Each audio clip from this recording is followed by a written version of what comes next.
o segundo ano que participa. Na edición anterior, xa fai 2 anos, pretendía facer unha primeira aproximación ao estudio da biodiversidade do esteiro do río Anllón, situado na ría de Cormelas. En concreto, nese anterior proxecto, se centraron en coñecer as aves mariñas, as limícolas e as anátidas, principalmente. Este ano, o proxecto que van a presentar leva por título Mergullando na biodiversidade e pretende dar continuidade a esa edición anterior. O que pasa que nesta se van a centrar en dar a coñecer a biodiversidade dos fondos mariños da mesma ría. Por que deciden facer este estudio? Bueno, pois porque son conscientes de que moitos dos rapaces que hoxe están a estudiar no IES de Ponteceso dentro duns anos serán os encargados do desenvolvemento da industria pesqueira nesa comarca, polo que dar a coñecer os valores naturais e o seu importante papel dentro deste espacio litoral lles permitirá loitar por unha explotación máis sostible no mar no futuro. Van a subir a presentar o proxecto Paula Blanco López, Andrea Calvo González, Andreas Pasandín García, Álvaro Domínguez Loureiro e Miguel Bosé Amado. Un aplauso para eles.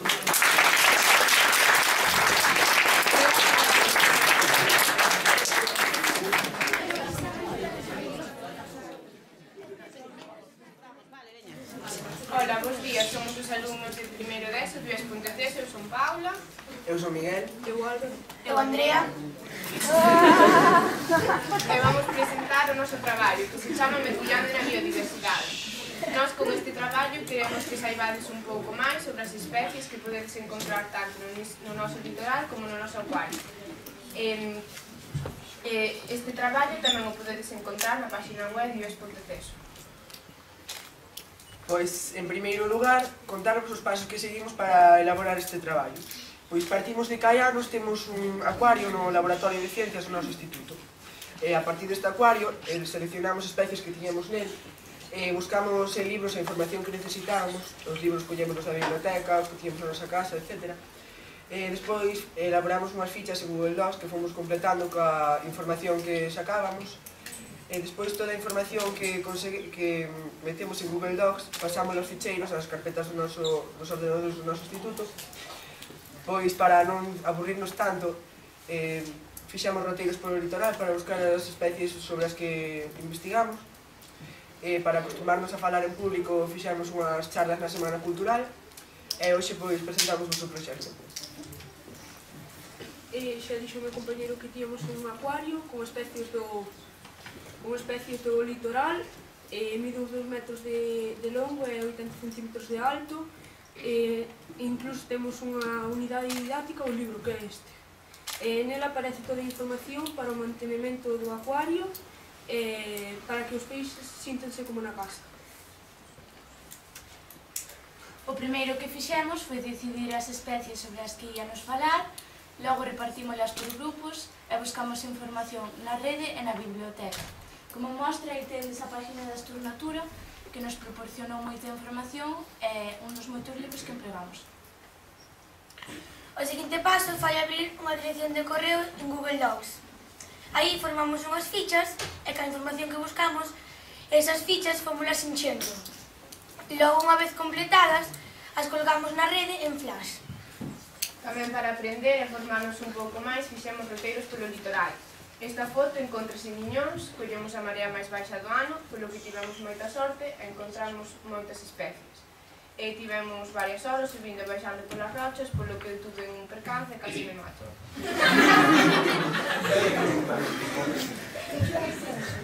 Nos roteiros polo litoral atopamos case todos os organismos sobre os que buscábamos información. Bueno, faltaron os peixes, non levamos a cara de pescar, pero bueno, é igual. Pois temos varios exemplos aquí en imaxes dos organismos que atopamos. Vemos aí uns ourizos de mar, a estela de capitán, que por certo foi moi difícil de atopar. E aquí temos a orella de mar, non sei se sabedes moi ben, que non se distingue, pero está aí nesa cosa que parece como redondo.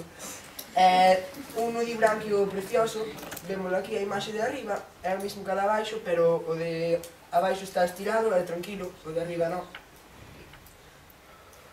Tamén fixemos unha charla sobre as aves, falamos iso de primeiro e terceiro de ESO, cando podemos velas, como velas no noso esteiro. Aquí tedes a coruxa común, que é unha das aves que podemos ver. Tamén dimos unha charla aos alumnos de segundo de ESO e de primeiro, na que lle contamos o traballo que estábamos a realizar para o congreso, e como era lóxico, cada grupo explicou a especie sobre a que estivera buscando información.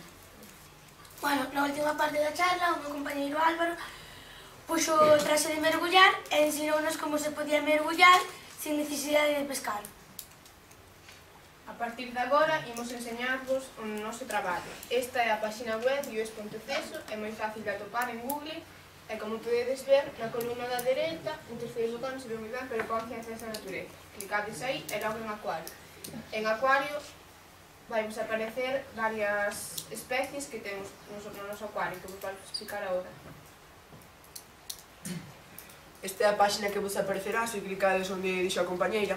Como podedes observar, temos unha imaxe de cada organismo sobre o que estivemos traballando. Vexamos o que pasa se clicamos nunha desas imaxes. Agora pinchamos na marabota e ampliarás a foto. Tamén aparecen os iconos. A continuación vamos pinchar o primeiro icono. Vemos que aparece a imaxe da marabota en grande. Esta é unha das marabotas do noso acuario e en cada caso aparecerá a foto feita por nós da especie descrita. Bueno, se pinchamos sobre o peixe verde, aparecerá a descripción, neste caso da marabota, pero se clicamos en outra imaxe, aparecerá a descripción do organismo correspondente.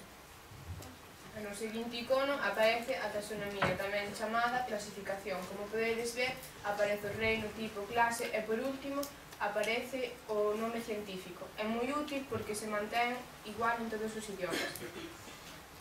Como é de esperar, se clicamos sobre o icono da cámara de vídeo, vai nos aparecer un vídeo. É un gran misterio, pero sí, vai pasar eso. Agora pinchamos na montañinha e veremos toda a explicación ecolóxica sobre a propia especie que estamos a falar. Onde vive, que come, incluso, que temperatura lles gusta. Nos usos atoparemos para que serve o animal. Este en concreto cómese, a miña compañera non lle gusta porque é moi rara, pero... Bueno, o ciclo vital inclúe como se reproducen os organismos. Na barra temporal, pon cando cría, cando se pode coller e incluso cando está máis rico. A partir de agora, imos vos amosar cales son as diferentes especies sobre as que estivemos traballando todo este tempo. Por exemplo, temos aquí a cabrilla, que é un dos habitantes do noso acuario, que, por certo, come moitísimo. De feito, unha vez metemos un peixe lá para o noso acuario, é moi cabrilla, comeuro. A Xulia, como podedes ver, é de cor chamán, ten uns cortos chamáns, e unha delas foi comida por un pequeno boi de mar que tiñamos no noso acuario tamén. Comemos pouco a pouco. Bueno, pois agora imos vos explicar un pouquiño as diferentes especies de chupasangues, que en contra do seu propio nome non chupan a sangue, pero si pican. Bueno, agora vou vos explicar outro estilo de chupasangues que se chama actinia. A tibia, como podedes ver, é moi común nas nosas praias de Galiza. Podémoslas ver casi todos os días, cando vayamos á playa. Poden ser de distintos colores, formas ou tamaños. Este outro coral é outro chupasangue e ten cores máis chamantes, por iso é máis bonito, pero tamén é moito máis pequeno. Temos aquí o ourizo de mar, que é moi común nas pozas, que seguramente todos o visteis. Pois nestas pozas, este organismo fai buratos mastigando a pedra.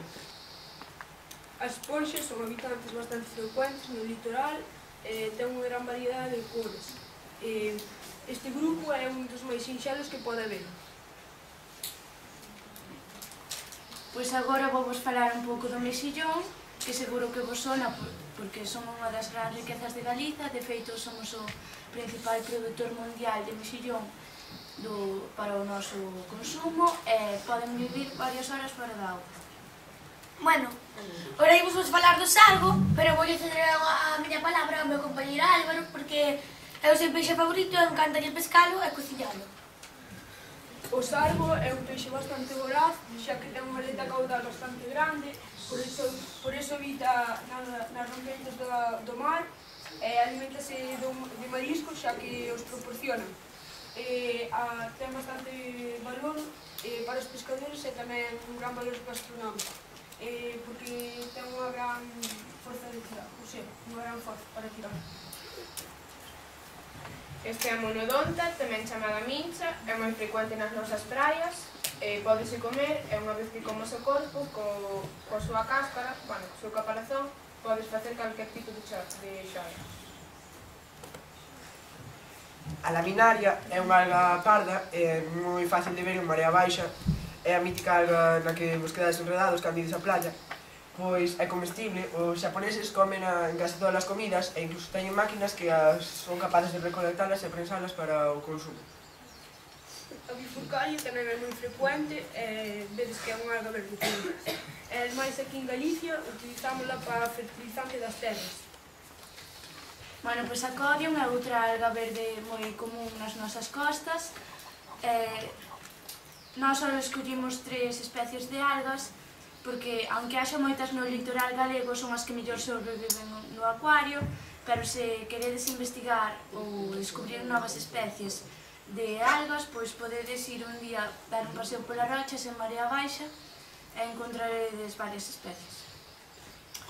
Bueno, ahora imos vos falar un pouco sobre as estrelas. A estrela é moi grande e é moi común nas nosas playas. É máis frecuente que, por exemplo, a estrella de Capitán, que vos explicará logo a miña compañeira. Bueno, esta estrela saca o estómago para fora e é carnívora. Entonces, por exemplo, come unha mincha, mete a cara dentro e come. Esta é a estrela de Capitán, como se ve aí é moi grande, pero é moito máis pequena. Como podedes ver, non ten os pinchos como ten a outra, pero si ten a manía de quitar o estómago para fora para comer os alimentos. Esta estrela podese esconder moi facilmente debaixo das rochas e nos tivemos sorte porque encontramos nos roteiros, pero moitos deles caeron por atopar. Ti unha delas, non? Pois temos aí na imaxe o camarón, que é un organismo moi pequeno, que ten moita capacidade de salto para o seu pequeno corpo. Está moi rico e incluso se pode comer cru, outra cousa é a través a facelo, pero bueno. O pepino de mar, que vedes aí, ten bastante mala uva, xa que ten un arma de defensa. Se o molestas, lanzarache un líquido branquecino que che pode provocar a picor. Cando fomos polo roteiro, a un compañeiro noso picoulle. Doeulle un poquinho tamén. Bueno, pois aquí tedes a clavelina, son moi fermosas, e ademais son un dos grupos menos coñecidos do litoral, e son, de feito, parientes cercanos nosos próximos, porque tamén pertencen ao grupo dos cordados como aos humanos e como aos peixes. Bueno, antes de terminar, hai algunha pregunta? Bueno, pois moitas grazas. Se queredes un libro destes, do noso acuario, podedes recoller a Rebeca. Vos repartimos un para cada Bueno, centro. pois, moitas grazas pola vosa atención e por, creo que entendestes todo o que dixemos.